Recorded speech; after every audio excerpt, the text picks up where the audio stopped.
root beer. Don't be shy. My car's your car. You like root beers, don't you?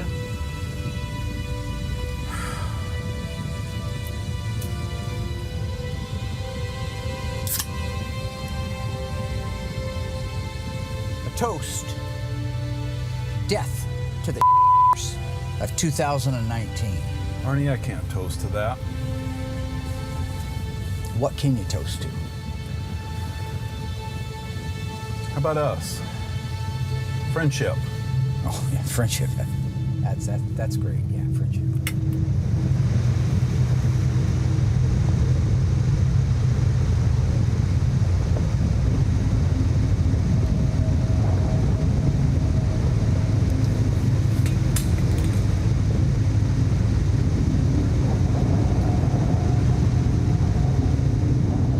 Dennis. Ta-da! Wait, watch this. Now you don't see alignments like this. You don't see this anymore. Look at this.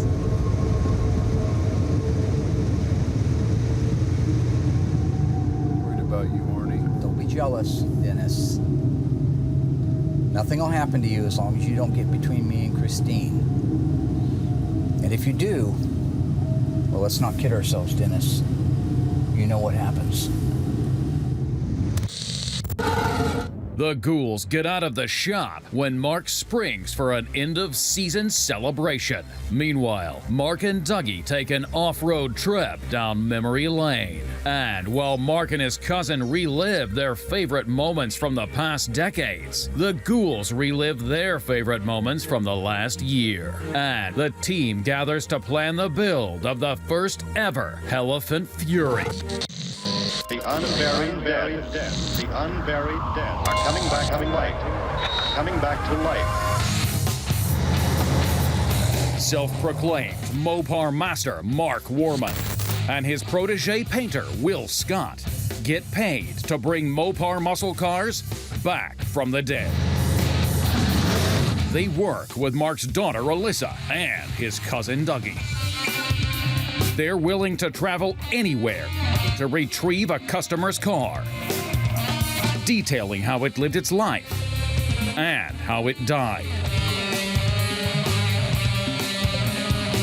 After that, they bring it back to make it look just like it did the day it was born.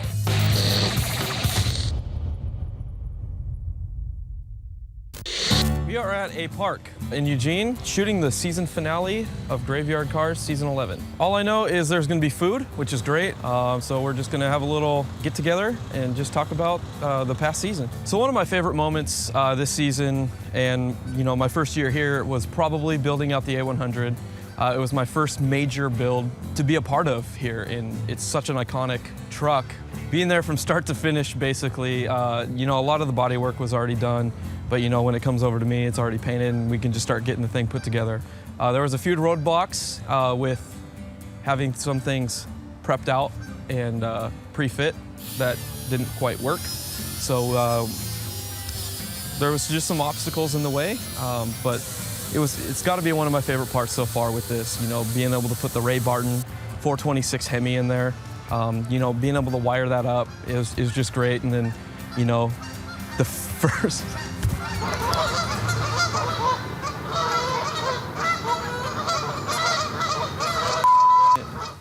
Being able to take the truck to SEMA, that was always been a dream of mine to go to SEMA, and being able to go to that and being able to take such an awesome vehicle there. We had some challenges when we were there, but it ended up being a great week, and so that was probably one of my highlights for this year. Mark has been great teaching me things that I wouldn't know, just learning, trying to get stuff done on your own. He's very open to talk to when it comes to if I have a question. So it's just been really great. I have no clue where Mark is. We've been here for about an hour now. So we're just waiting on him to show up if he does. Little Petey over there.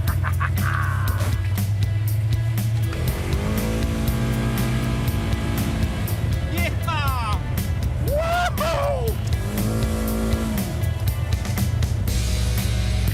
Okay, so this is where this area right over here We're at the bottom of the hill where Doug lived, and there used to be a trail straight up there, didn't there? There were stairs. Stairs right there, Remember? right where that black fence is, right? I used to sled down those stairs. Yep. Remember? Yeah, you also used to do something else down those stairs too. Ride bicycles? No. So, if you guys look over here, this used to be Payless. If you look at the old photos, you'll see that was Payless. Right where that dumpster's sitting there were a couple of dumpsters. And Doug liked to dive in those things and get good stuff. Sometimes he did get good stuff. One time he came up with a bunch of Mexican jumping beans, a great big thing of Mexican jumping beans, and then yo-yos with no strings. So, you know, it was interesting. Well, anyway, I'm coming out of his house up there, and I'll show you where. But I'm coming up his driveway at his house. I get to South 4th Street. I look down the hill, and who do I see coming up those stairs but Dougie? Like Frankenstein. Like, this is what I saw. He's got a mannequin dragging it.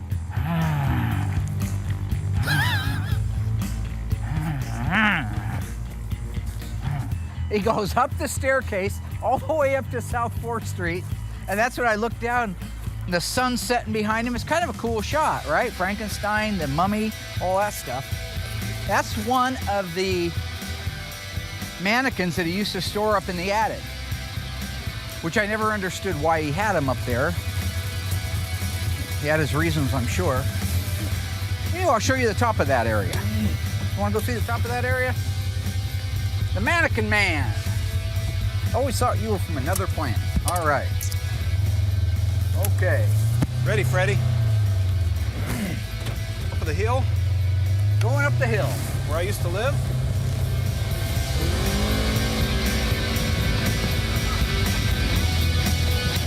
It's a perfect day. Who doesn't love a picnic? So I'm pretty excited. I'm hoping the other guys are excited. So one of my favorite things of this last season is I finally got to show a big part of my department and what I do. Something that usually we don't get around to because there's so much to shoot. That Mark kind of just threw it at me and let me run with my ideas and be able to explain about the car that I was building out. And right at the present moment, I was putting a tail light panel on the back of an end of a car, getting ready to fit up everything, the trunk, the quarters, just everything. So it had to be right on the money. One of the things that stand out in my mind about that bit was when I showed off the AIM welder, how heavy it was, how hard it is to move it around the car. I mean, a lot of people think all I do is just screw a piece in there and I just weld it in place. That doesn't really happen like that. I mean, there's a lot of thought that goes behind these cars. Like when I use the AIM welder, that's a spot weld welder, where it fuses two metals together. And so I got to kind of show a little bit behind the scenes of how that all works and how heavy it is and how hard it is to maneuver around, but how far we will go to make things look accurate. We want to be the best that we possibly can. We want to give the customer what they're paying for. For some reason, Mark's not here, and this is his event. I mean, he's putting this on. I don't have a clue where this guy could even be. I mean, if this was my event, I'd be right here, eating some food, hanging out with everybody. I never did it, but Doug used to hop these railroad tracks and ride them over to Glenwood. My mother raised a smarter child than that. I never got hurt. Me? Hey, old Pioneer Cemetery right up there. Used to be. Used to be, it still is. I think they moved all the gravestones out of there. They condensed them into like just a few, I think. Kind of a park Or the now. graves are gone, but the headstones are there. I think that's true.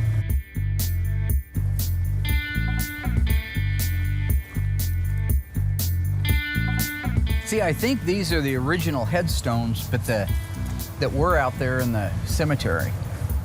I thought I read something where there was something flooded or that they were coming up. And you think about it, there was entire lives happening here, generations before we came along.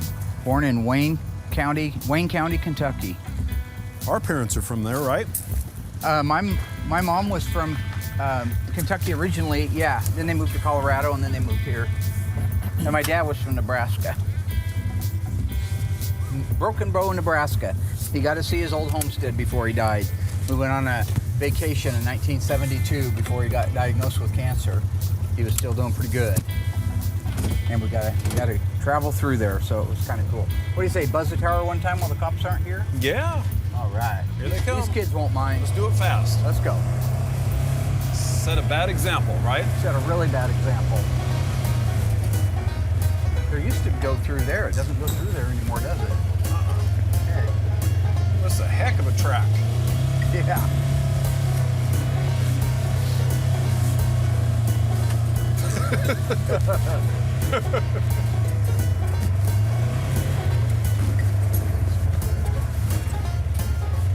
This does pretty good on this little trail. Almost as good as my bike used to do. Get out of here before the cops show up, be like the old days. I'm sure when it plays back on TV, somebody will be watching. That's against the law. You're going to prison. Okay. Well, it wouldn't be my first year. All right. To the top of the hill, James. James Gum?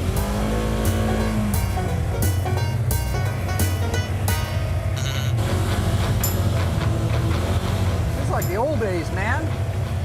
I love it. Okay, so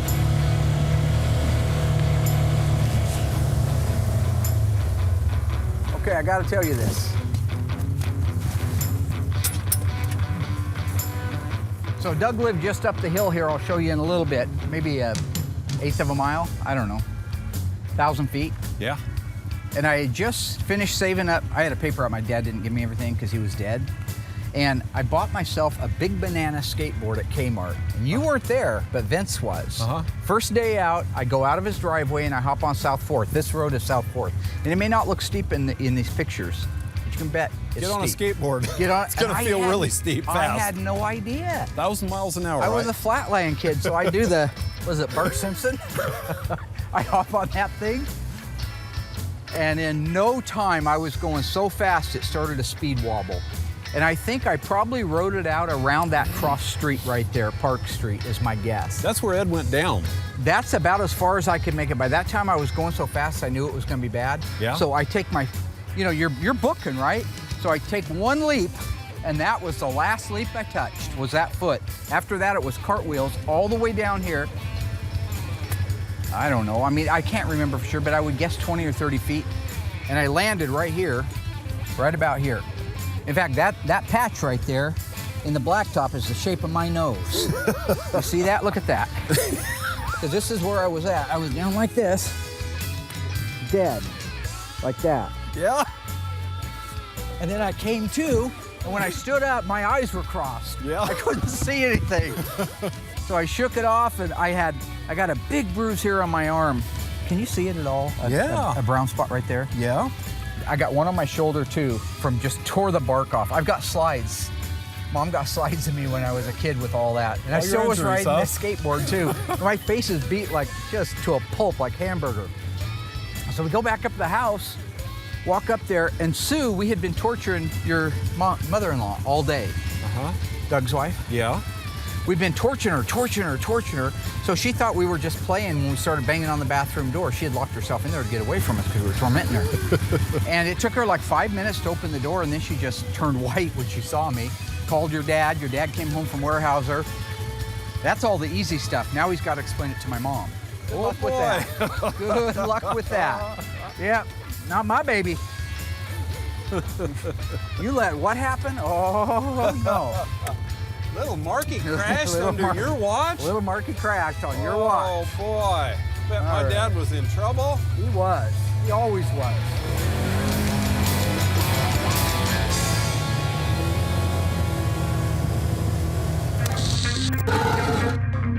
Stay tuned. Mark and Dougie rediscover a relic from their past, abandoned and riddled with gunshots. Just weird that 50 years ago this thing was sitting here, folks. The team strategizes the best approach to build out the one-of-a-kind Hellephant Fury. And Mark reveals his theory on the intergalactic origins of his cousin Dougie.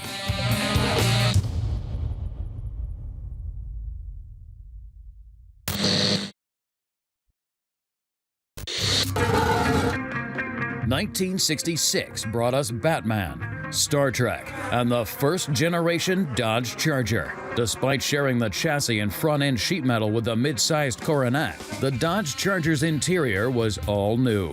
Most notable was the beautiful instrument panel with 4 distinct, easy-to-see hooded gauges, showcasing the 150-mile-an-hour speedometer, the 6,000 RPM tachometer, temperature, and oil pressure. Additionally, the back seats folded down to provide ample interior space and access to the rear hatch. The 66 Dodge Charger came with 3 great engine options: the 361 2-barrel, the 383 4-barrel, and the 426 Hemi, making this 1966 Charger our corpse of the week.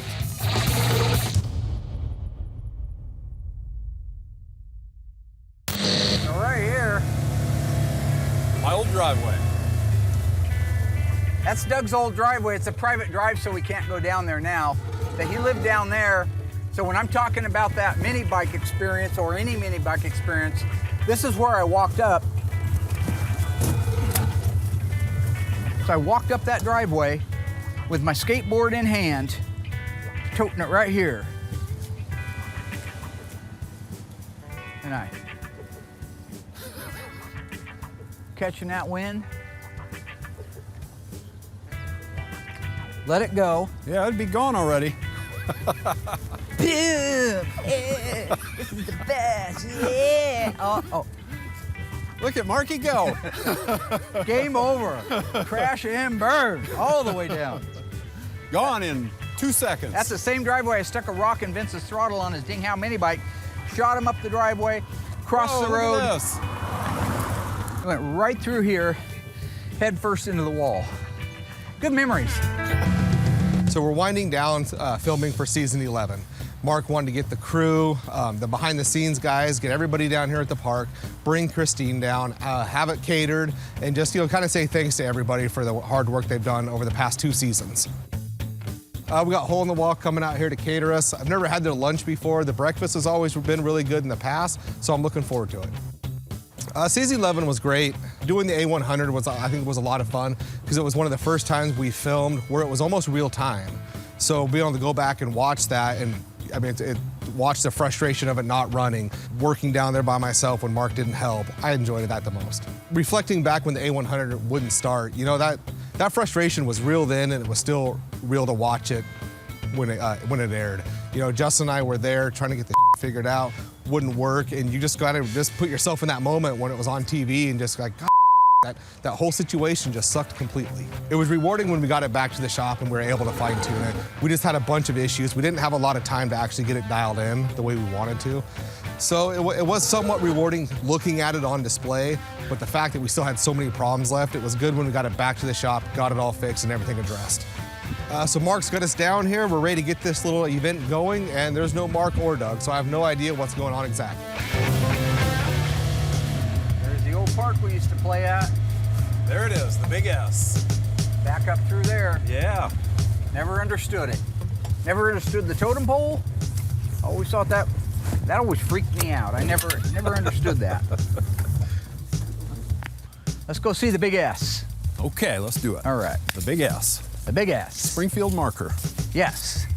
So this is the park, and actually I'm surprised there's nobody here. It's a cool park. If you look out there, you can see out over half the valley, looking that way. Lane Community College is over there. It's a great place for a picnic or bring your little gal up here. We used to call this Inspiration Point back in the olden days. I closed my share of deals up here, if you know what I'm talking about. Never understood the totem pole, did you, Doug? Nope.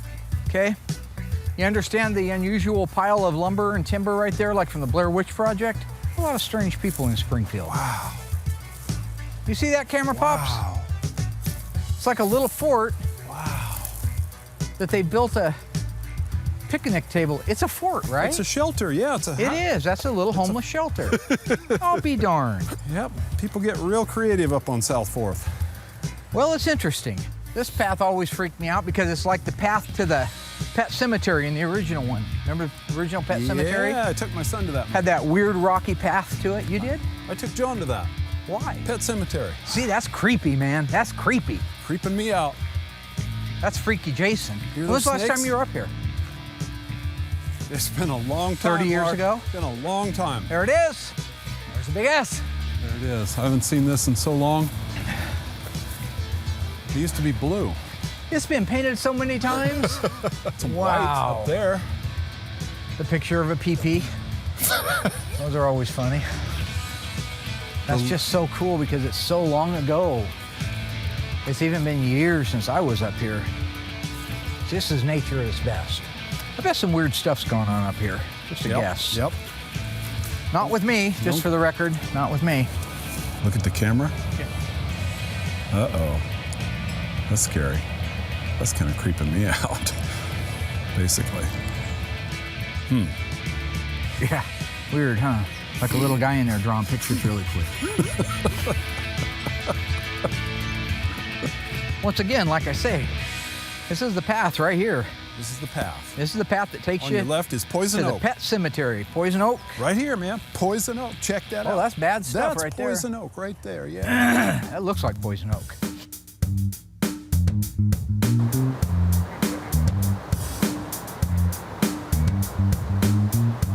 It's weird how Doug and Mark, the way they are when they're together, it's like they lose time of reality and space that's going on around them. Like time doesn't matter no more.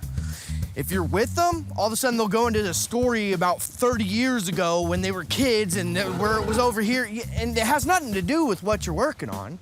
So I mean, when they get together, they just get lost.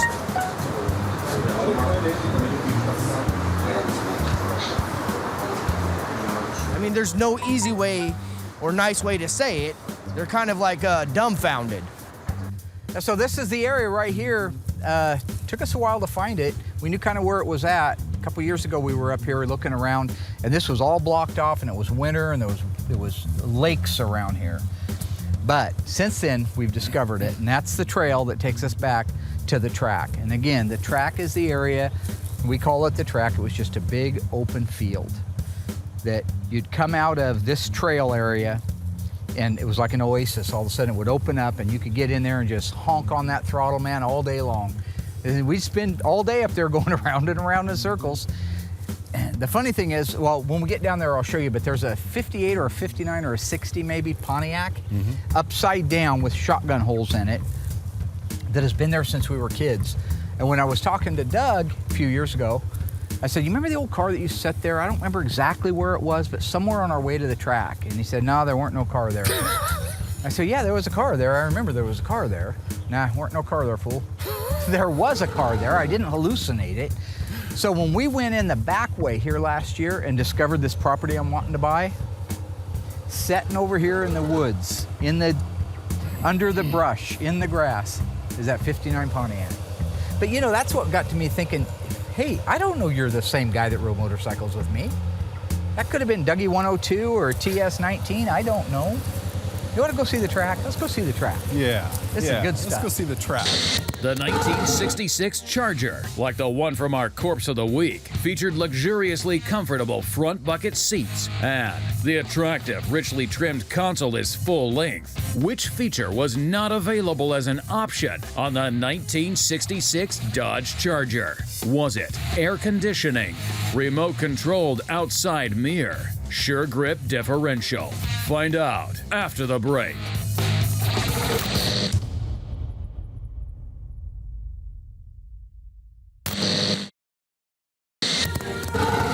Which feature was not available as an option on the 1966 Dodge Charger? If you guessed that all of these features were available, you were right. They came along for the ride with optional power windows, power steering, power brakes, blue tinted glass, and an electric clock that automatically adjusts itself whenever the hands are reset. If you didn't know, now you do.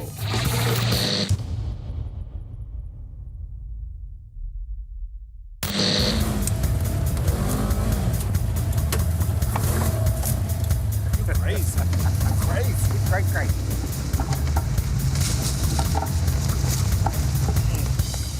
See, there it is.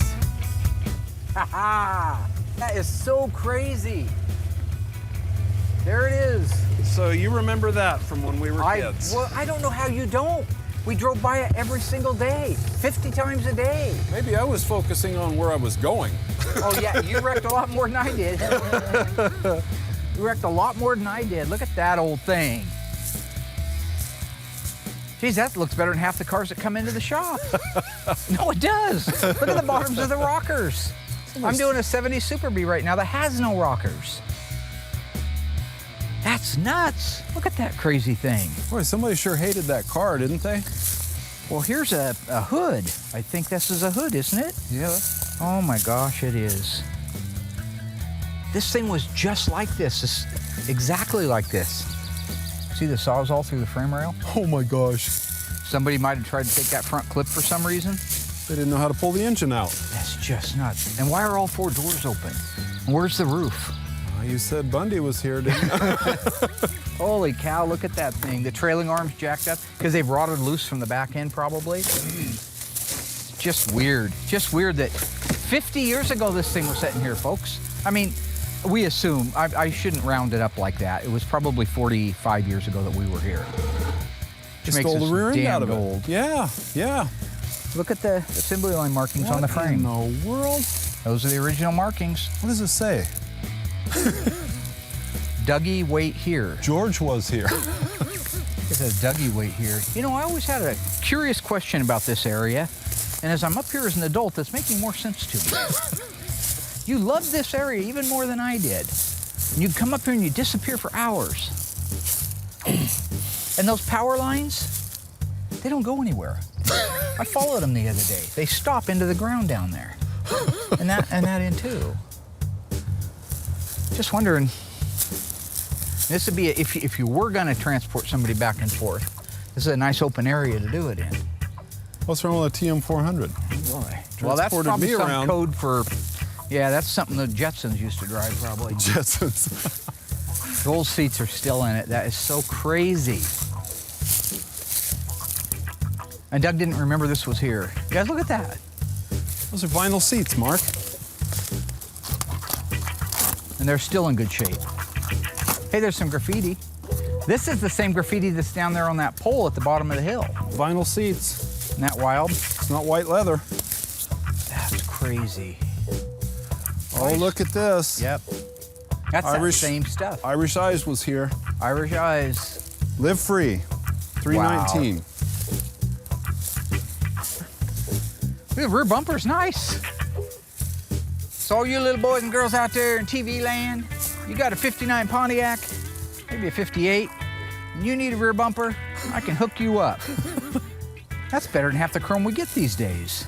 Look at the hitch on that thing. You could pull a train with that. I wonder if the VIN is on this car and it's reported stolen. If there's any old police records, Springfield Police from 1960, 61. 60 Pontiac. I was born in four-door. 62 and this thing's like a 59. Oh, that's crazy. That is absolutely crazy. Made them solid back then, didn't they? Let's get down to the track. I gotta show these guys where I think you're beaming in and out of.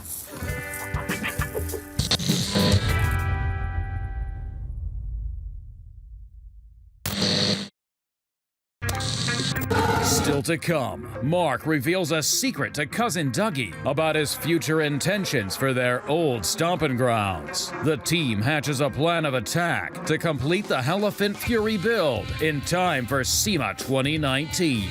And the ghouls finally get to chow down. Well, maybe not all of the ghouls. What the heck, Dad? Well, we said 1 o'clock. You're supposed to be here at 1 o'clock.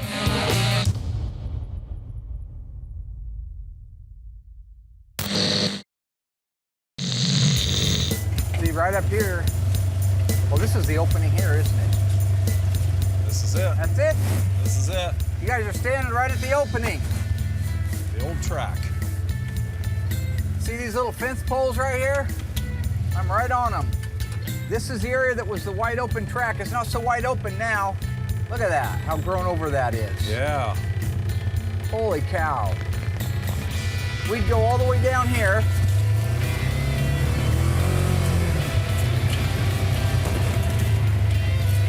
He was come honking through this area right here.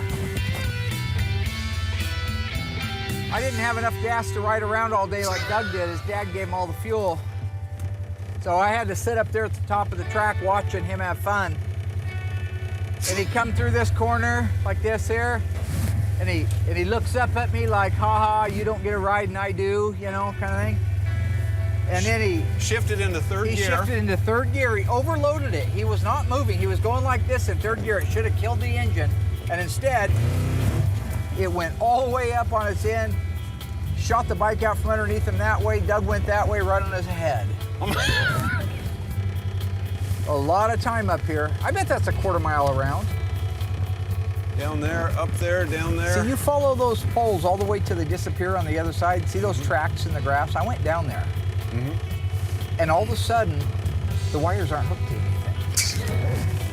anything. They're not. No. And you see that tower up there on the mountain? Yeah. I called the guys over at Knife River and I go, well, what is that, a communication tower? And they go, what tower are you talking about? Ain't no tower up there. So it's right there. They said, we don't have any towers up there. So now I'm beginning to see this whole thing coming. I saw them working, Mindy. Okay? Nanu. Somewhere out there's a big egg. You came down in a big egg, Nanu, that's right. This is such a fantastic day. Doug doesn't even know this, very few people, my wife knows it, but I'm actually buying a piece of property up here. So if you look there's a bunch of lots for sale. I've already secured the lot that is right next to the track at the very top. So when I do get it finally hatched, that's really where it's gonna be. I think everybody's gonna be pretty excited. Okay, so the property that I'm buying, a couple years ago, I talked to the guy that's developing down on the other end, and he's gonna develop all of this hill up through here. And they're in 1 acre parcels. And so the acre that I'm buying is right about where that tree is at that says no trespassing or whatever's left of it there. My backyard will be the track. That's pretty cool. That's pretty cool. So I've already talked to those guys about buying this property, and they are interested in possibly selling it. They would sell it, but the guy told me it's a huge company and it just takes time. They'll never do anything with this area because it's on this side of the road for blasting. They used to blast for rocks up there. I wish I could take you guys up there and show you that mountain's all blown out on the sides. This time of day, 30 years ago, you'd hear dynamite going off all day long. They'd be blasting that hill. And a TM400. And a TM400. Going around and around and here. a Honda 100, CL100S. Sounded a lot like that Ranger.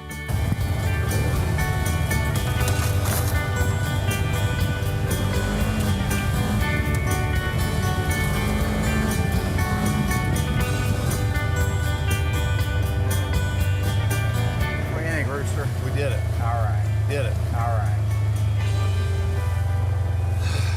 We've learned so far that the 1966 Dodge Charger, like our Corpse of the Week, came with 3 great engine options: the 361 2-barrel, the 383 4-barrel, and for ultimate power, the 426 Hemi. True or false? The 1966 Charger offered 10 different color options. Think you know? Find out after the break.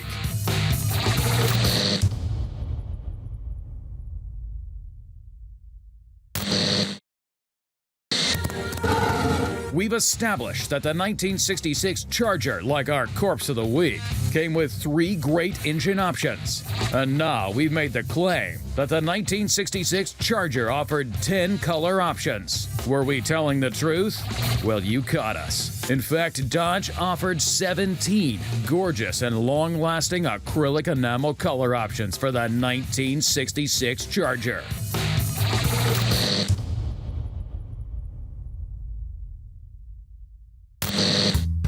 When Mark and Doug get together, you know, they always go down memory lane, so they could literally be heading down here and then pass their old stomping grounds, take a left turn to go look at some place where they met out with some girl behind a tree and reminisce about it. Who knows where they're at this point.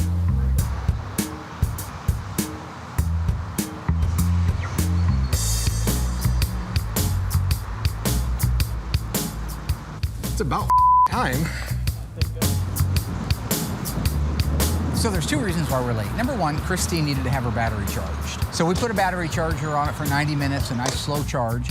And then, while everybody was waiting, I guess, Doug and I took the Ranger up to the top of South 4th Street, which is his old stomping grounds. So we had an opportunity to get up there and look at some of the property, showed you where he knocked his melon in at the top of the hill, remember that? Oh. I think that's the homing area for his species.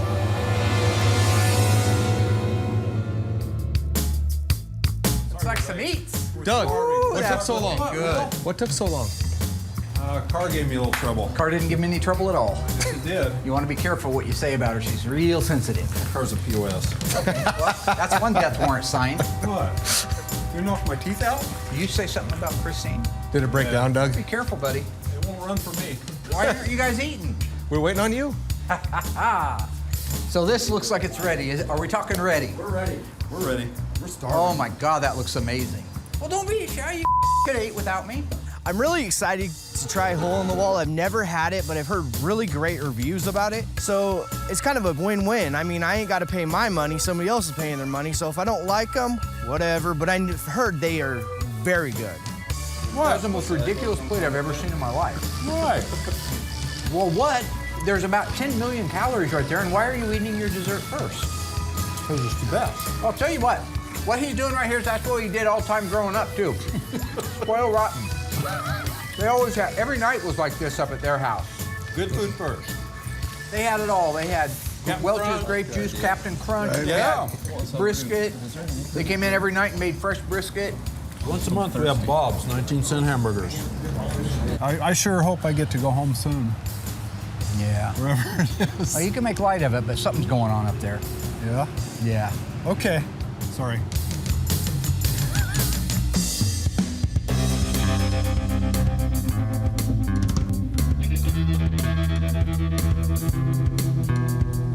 Why? We're already done eating. We just finished. What the heck, Dad? Well, we said 1 o'clock. You're supposed to be here at 1 o'clock. I didn't say anything. And why have you stolen my truck? Okay. You knew the last 2 weeks that I needed to clean out my storage. And I Yeah. needed to use your truck. You knew this. I told you. You said you were going to You borrow never my truck told and me tell me about when you were this. going to do it. Remember? And why is your collar like that? What is Because that this with is whole because thing? I'm back because I'm getting to be like Are Arnie. those Mom's glasses? By the time, no, these are my glasses. You stole my Wait, truck so- and you're late for. Well, the lunch is already picked up. If you can go over there, maybe scavenge through the garbage, see if you can come up with something. Oh man, do you have like $10 or something? No, I don't have $10. I ain't giving you $10. But you bought everybody else's lunch. There's a bum down there. Go see if he's got $10. Now watch out. He's standing next to another guy I wouldn't trust. Okay. You know what I'm saying? Well, I'm glad you could make it. Why do you look like a cop? Why do you look like a fool? I look like I'm from the 50s, not like a fool, man. You're wearing Mom's sunglasses, Dad. So is there food or not? I don't know. You go check and see. See if there's anything. George is still over there moping around. There must be food. Well, there must be food. Okay. Well, you didn't tell me anything. Yeah, and I heard Mom told you yesterday, too. Mom didn't. You lie like a dog. No.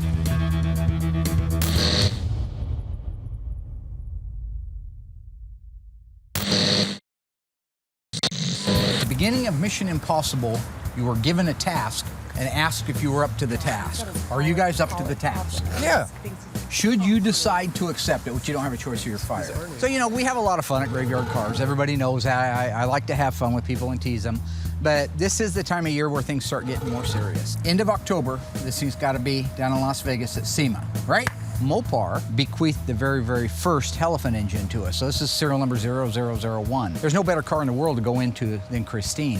But I can't just stuff it in there the way the car is now. It wouldn't represent the engine right. So we have to do a full-blown Graveyard Carz restoration on it. Yes. We're all going to SEMA. You guys like to go to SEMA and have a good time? Oh, yeah. Right? Celebrate, a lot of celebrations. Oh, yeah. You like to go, right? Dougie? Yeah. Okay. We've never done a car like this before. Everybody that touches this car has to be very detail-oriented and really focus on what they're doing. Doug, you are going to be personally in charge of the complete disassembly. I don't care how many of these guys you want to use, who in the shop you want to use. Your job is to get the car disassembled. Alyssa, your job is to inventory everything that comes off of the car. That means I want a written list of every single part, and I want to know on every single part if it needs replaced, restored, replated, reconditioned, whatever. I got to know what those things are. Okay. You are going to be working with me on the metal. We've never worked on one of these body over frame, so we're going to take the body off of the frame. When he starts disassembling it, it'll come over to us and we'll have to put rockers and floor pans. But you and I are going to work closely over the weekends, Saturday and Sundays, every one between now and November. Got it? Got it. That's my guy. With all the cars that I've got going on right now, throwing Christine in there, it's gonna kind of get tough to weigh it out. But I mean, I'm sure I'll prevail. We can't take time away from our client cars. So what that means is I'll be paying them to come in overtime on the weekends, and we'll work evenings and weekends to get this thing done. You're gonna be on assembly, final assembly, but I want you to go through with Alyssa and tell me what parts, when she says it needs replaced, your job's to source it. So with the A100, we had such a crunch time to be able to get it to SEMA. So there's a couple things that went wrong. So this year, hopefully we have a longer time to be able to get this thing built and make sure we go off every single checklist that we make just to avoid those problems happening in the future with Christine. I'll give you the few names that I have of people, Yep. okay? But your job is gonna make sure that it's sourced, because if it comes up to the last day and it's not there, and I have to kill somebody, you're the sacrifice. Alrighty. But of course it's a concern. It's always a concern that you're not gonna get something done on time. But this year, not only are we gonna be there, but we're gonna make it across the red carpet. Last year, I got screwed out of it because it wouldn't start. This year, we'll be at the red carpet. Will, your job, should you decide to take it, is to make sure that all the materials are here for this car to get painted. We're gonna do it in pieces because it's a solid color. Hey, you, right here. We've done this before. Call Pee-Pee? Yeah, I know, and you usually wait till it's too late to order the paint, so I want you to make sure. Never once happened. We're doing a car for Mopar, so there's no reason why we can't start this process now and actually get it done at a reasonable time as opposed to being rushed and last minute. He won't allow it though. He's gonna come up around Halloween and say, hey, Christine's gotta be loaded up in 2 days, guys, let's get it done. I want Never 5 once. gallons of concept single You stage. don't even know. We did the A100. Look at the size of the car. No, focus. The A100, you couldn't even get that in a single stage because these old reds, they don't make it available any longer. Oh, that's So- right. You just started painting. I'm sorry. I keep forgetting that. I'll take care of ordering the correct paint for it. Sure you will. Can you make sure that it gets blocked correctly and painted correctly, or do you need some help with that? I don't know. The car's going red. It's an easy color. We're not gonna have any problems with the body or paint at all. It'll be the assembly with like Justin and Mark is where we fall short. What's with the Ray Charles glasses? Starting to method act? They're the same glasses I've had for years. Method act. Is he blind? It's not funny. Nobody's laughing. Okay. They're all cracking up. There's no all. They're everybody. Don't show No. them. There's about 8,000 people watching us film this, sir. There really isn't. They're your employees. Whatever. Denial ain't just a river in Egypt, Will. Okay, Doug and I got to go back to the shop and do things. You guys be cool. Take care of yourselves. Dougie? Yes, sir. Dennis? I call him Dennis. I'm Arnie Cunningham. Fire off. Arnie Cunningham. Oh, Doug, you're getting in like an old man now. Doug's getting You just old. really- Doug's getting old. Doug. Cool. Door handles. Isn't that cool? Oh, Great start. need a push? You need something? Sounds good. Hey, would you guys mind pushing? Well, the battery's dead in her. Be careful what you say. She's real sensitive. So while this may be the end of our 11th season, I think that we're really just beginning to come into our own. We're the brand advocate for Mopar. There's only one in the world. It's us. We're the top Mopar restoration shop in the country. We are on the top of the game. And you camera guys, don't show that we're pushing it. We just got to keep up the quality, keep up the timeliness, keep our fans watching, and we'll be around for many years to come. That's my goal. Watch him just slam on the brakes. I know. He's so pissed off.